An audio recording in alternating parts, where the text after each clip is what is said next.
Hi, and welcome to CITAM Church Online. My name is Patrick Kuchio, the head of missions at Christ is the Answer Ministries. Merry Christmas, Merry Christmas. Now, to us a child is born, to us a son is given, and the government will be on his shoulders, and he will be called Wonderful Counselor, Mighty God, Everlasting Father, Prince of Peace. Of the greatness of his government and peace, there will be no end. He will reign on David's throne and over his kingdom, establishing and upholding it with justice and righteousness. From that time on and forever, the zeal of the Lord Almighty will accomplish this. Did you know that Jesus was just more than a baby? Well, let's keep this conversation going as we talk about this Christmas message. You know, when I read the Bible, there are three instances where Jesus Christ lamented or cried or wept over Jerusalem. We hear of, or we read of him lamenting or weeping over Jerusalem in Luke chapter 13, in Luke chapter 19, and also in Matthew chapter 23, where he lamented and wept over Jerusalem. Now, it is sad that the reason why Jesus was weeping over Jerusalem was because Jerusalem has missed an opportunity for its visitation. He wept over Jerusalem because of the tragedy of a missed opportunity. You see, Jesus came to his own, John chapter 1, verse 11 and 12, but his own received him not. The Bible says in verse 12, but to as many who received him, he gave them the authority to become children of God. You see, some people missed the point that Jesus had actually come to usher in a new order and a new kingdom. And they were waiting for the Messiah when he had long come. And that is the unfortunate thing about the Jewish community.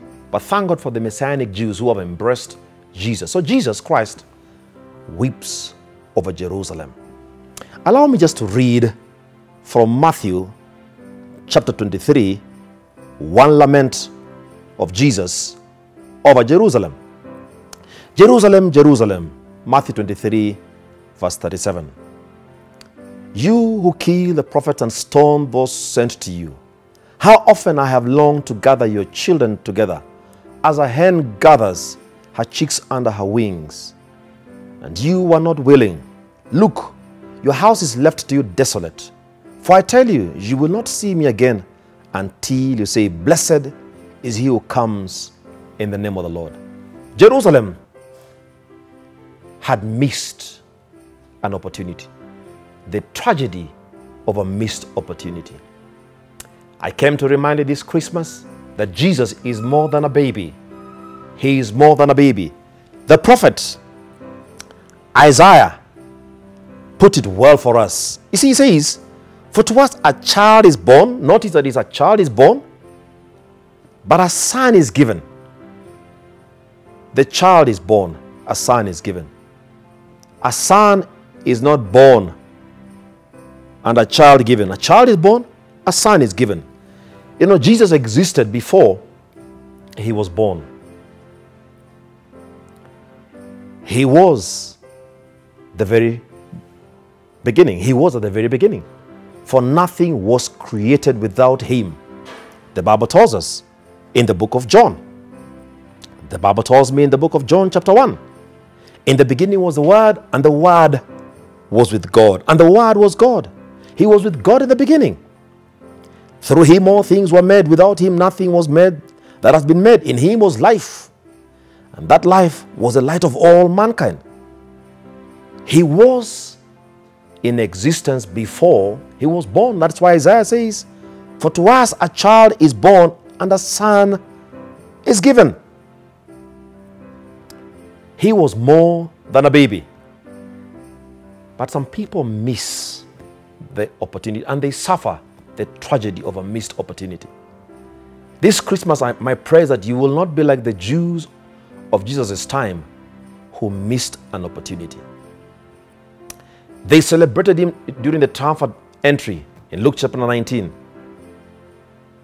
But they went ahead and killed him, and they lost the opportunity. They missed an opportunity. You see, it's possible during this Christmas season to be lost in celebration, to be lost in travels, to be lost in partying and merrymaking, and lose an opportunity to embrace Jesus for who he is. He is more than a baby. He is more than a baby in a manger, wrapped in swaddling cloths. He is the King of kings and the Lord of lords. The Bible tells us in the book of Isaiah chapter 9 that the government will be on his shoulders. He will be called Wonderful Counselor, Mighty God, Everlasting Father, Prince of Peace. Of the greatness of his government and peace, there will be no end. He will reign on David's throne and over his kingdom, establishing and upholding it with justice and righteousness from that time on and forever. The zeal of the Lord Almighty will accomplish this. Do not miss out on Jesus. Because if you celebrate and have everything this season and miss Jesus himself, you will have missed an opportunity. A story is told of a guard who worked in this factory. And every evening, he was responsible for ensuring that the workers in the factory did not steal merchandise or goods from the factory. So he would inspect the workers as they left. But he had this feeling, he had this gut feeling that there was a particular worker who seemed to be stealing something, but he could not quite tell what it was.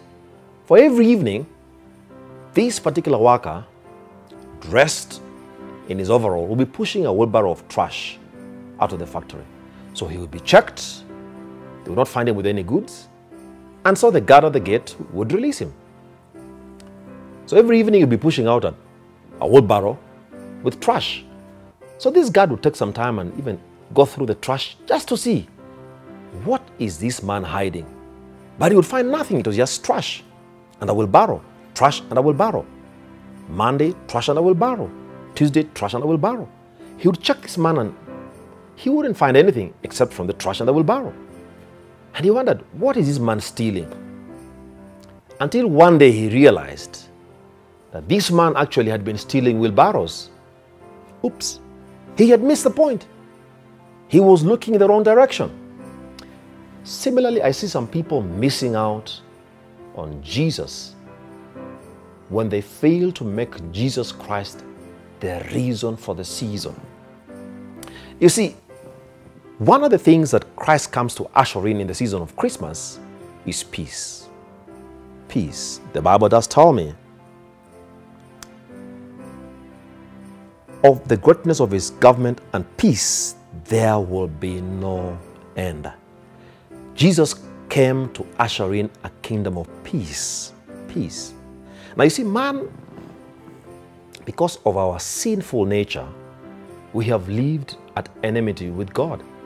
We have not lived at peace with our Maker. We have lived disenfranchised from our Maker.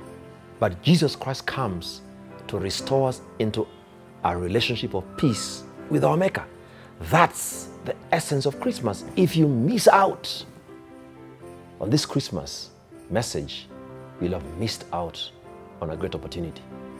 You see, you can celebrate, you can travel, you can party, you can merry-make, but at the end of the day, if your heart is not at peace with the Maker, it probably suggests that you're missing out on the real meaning of Christmas.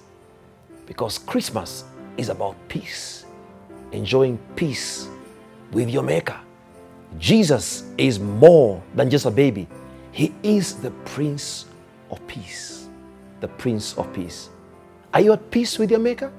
Are you at peace with yourself? If you're not, I am happy to pray for you that the Prince of Peace may come into your heart, and that he may restore you into a relationship with your Maker, that you may be at peace with him, and that you may consequently be at peace with yourself. You're probably troubled during this Christmas. It is not his will that you may be troubled throughout the Christmas season, throughout life. It's his will that when you embrace him, you experience true and meaningful peace. You see, this kind of peace is not the peace that human beings give. There's a peace that God gives that only him alone can give. I close with this illustration. There was an art exhibition, and this art exhibition invited entries from across the world. And the brief of the art exhibition was, could you be as creative as possible, depict what God's peace looks like? So several artists were invited to depict what the peace of God looked like. And there were so many entries that were entered. Now the judges whittled down the thousands of entries to 3. Now, the first artistic impression of God's peace that the judges showed to the artists who were present was of this horse, a white horse, on a green lawn, green lush lawn. And I tell you, when you look at a white horse on a manicured green lawn, you are almost assured that this is the most accurate depiction of God's peace. So the judges displayed that first one. Then the second one was of this lamb, huge fattened lamb, brown in color, by some clear, crystal clear streams of water. And the lamb looked peaceful.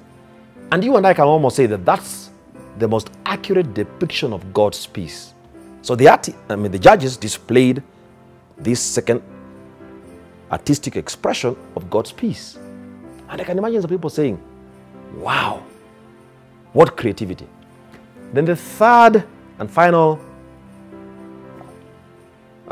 exhibition or depiction of God's peace was of this little bird that was hiding under some rock. And above it was, was rain, and there was thunder and lightning, bolts of thunder and lightning. And you could see this little bird tucked away under some rock. And the judges displayed this depiction of God's peace. And some people asked, which of these 3 do you think most accurately depicts God's peace? I'm sure that those who thought the first one, the white horse on a green, lush lawn, there were some who thought must be the fattened, brown, clean lamb by a crystal clear waters. But guess what? The third one won the day. It carried the day. This little bird, hidden under a rock with bolts of thunder and lightning and heavy downpour. This carried the day. That was the most accurate depiction of God's peace. And I came to remind us that God's peace can keep you even through life's difficulties. When the world around is almost giving up, God can keep you through a storm. So might you be going through a storm during this Christmas season? When you embrace Jesus Christ for who he is, the Prince of Peace, he will grant you peace that will carry you through any storm. And that is my prayer for you during this Christmas season. May you experience untold peace, the peace that transcends all human understanding, because Christ has come to usher in a season and a kingdom of peace. Merry Christmas, happy travels, the Lord bless you. My name is Patrick Kuchio. This is CITAM Church Online, being the Youth Cafe. Please continue engaging us on our social media platforms, on Instagram, on Facebook, on Twitter, and also please subscribe to our YouTube channel, CITAM Church Online. The Lord bless you richly.